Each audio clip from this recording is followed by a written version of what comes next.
Inside a tutoring session. Yesterday, I worked with someone, first time.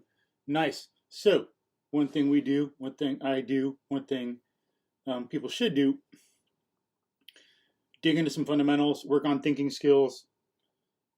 Education is not about training someone through years to do nothing but memorize and regurgitate. Proper education is about teaching someone some ideas and how they're useful in other areas of thought and in life. It is about training someone to think better. Otherwise, what's the point? It's a waste of time. So, in a tutoring session, for example, we're doing some algebra. He's doing test review, so we can retake a test. So, we go over the test, do some stuff, but we focused on some things with parabolas. He's doing quadratics in algebra 2, so he's got to factor, way back when you got to do things like x squared plus, let's say, 9x plus 14, or 6x squared plus 15. We can make it 9 and 10, unless I'm brain fried. That'd be something you could factor. 9, 10, 15, yeah. So we're doing things like that. So, of course, we focus on that. We start with, even though he needed trouble, had trouble and needed help more with these, we start with these. We want to start with something more familiar and work our way up. Or even then, factoring, where does it come from? Like factoring 6, 2 times 3. That's what it is to factor. And you get common factors with something. If you have 6 and 9, what factors do they have in common? 3. And students need to see that they're doing the same thing here as here. Instead of taking things in isolation and not making connections, we need to connect, connect, connect. That is what reasoning is about in good thinking. If someone's not training a student to connect, then to some degree, in that measure, they're failing at education and teaching and helping someone be ready for adult life and to live and thrive in this world, to know, to be cognitively connected, to know what to do to help themselves, to help other people, help their friends.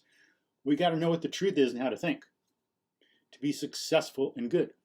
I mean, that's why I say got it. Otherwise, what's the point?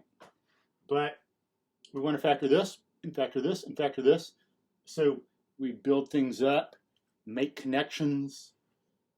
We do a few of these, then go into these. And I taught him a method that he liked a lot and he really connected with, which was awesome.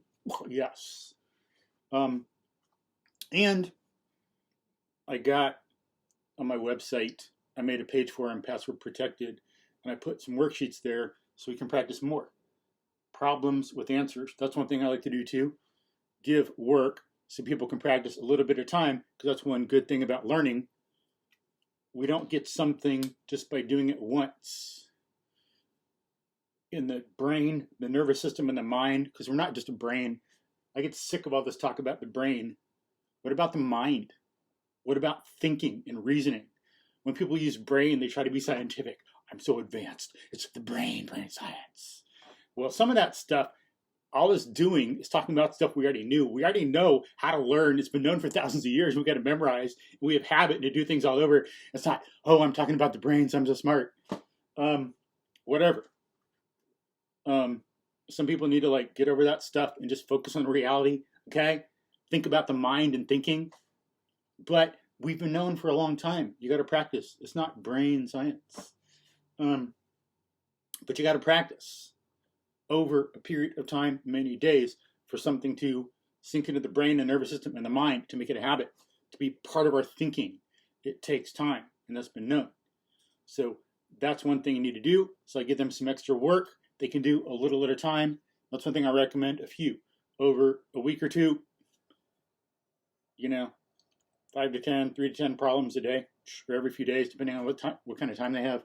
And they get answers so they can check it. And he was doing the quadratic formula, and it's interesting that He worked hard to memorize it, which is cool, just the formula itself. But I gave him a song and he said, whoa, I can never forget it now. Not something I made up. I don't know who did this, but someone put the quadratic formula to Pop Goes the Weasel, and it's so genius. I'll try to put a link in the description, wherever it is in the video, down here, I guess, to some people who do quadratic formula to Pop Goes the Weasel. So fits so perfect. It's such a good way to remember the quadratic formula. And he said, yeah, I'll never forget it now. So win. And thank you to the people who thought of doing that and who did some good jobs of putting it to videos out there on YouTube. Thank them. I couldn't do that. I do not sing. You do not want to hear me sing. Yuck. Not capable of it. All I can do is make noise. But did some of that. I got videos for that on him on the website too, so he can look at that in the future. It's always accessible. One place where I can keep putting stuff. Whereas, you know, if I send him text or send emails, it all gets lost. Where's the email? Now he's got this one place. All this stuff is there now and in the future as we work. So it was good. And we got to talk about, help him see a mistake in one thing he was doing. It's interesting in parabolas. He was thinking for like something with the 2x squared, he'd go over 1, down 2, over 1, down 2. And,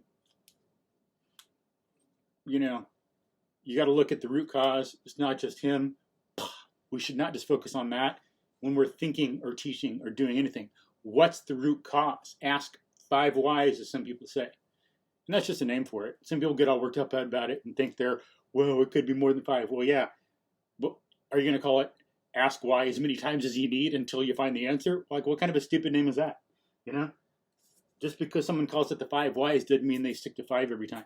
But it's got to be named something. So we call it the 5 whys. And the main idea is ask why until you get to the root cause. Okay? And it's a good name. More than 3, less than 13. And maybe 5 is something they found they could use a lot. But it lets you see that ask a bunch until you get to the root cause. So what's the root cause? Why is he doing this? It's probably not just him, but he's a student. He's learning. He doesn't know everything.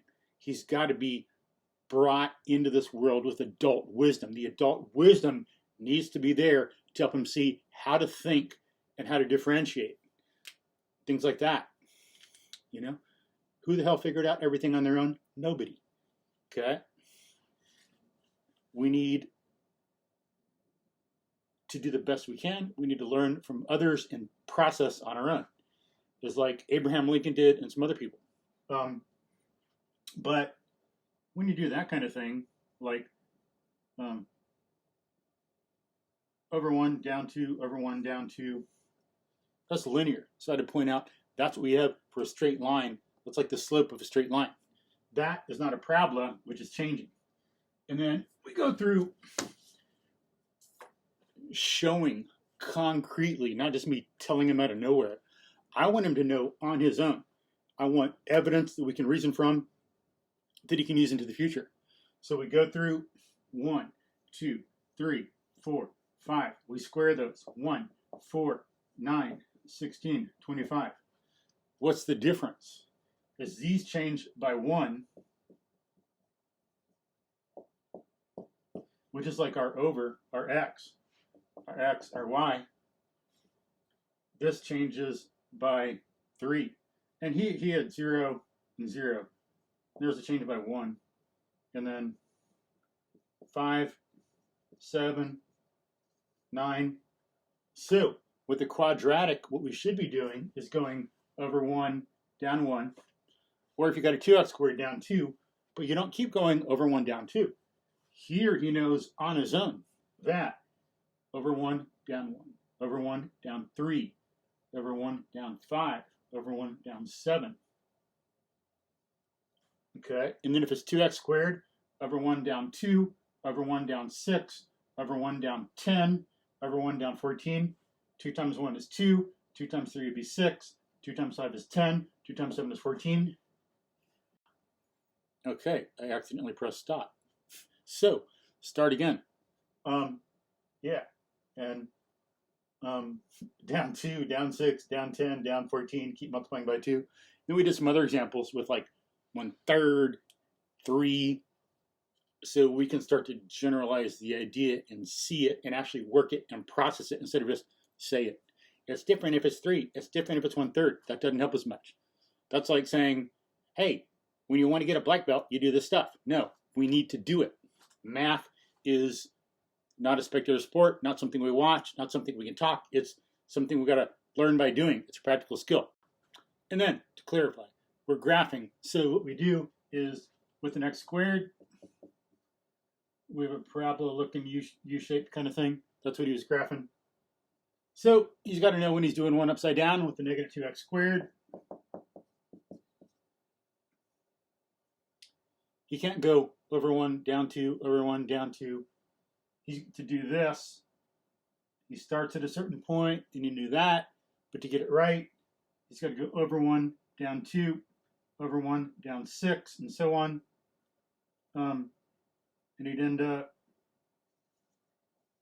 with some shape like that. And so now he can get it, and he can retake the test and do well.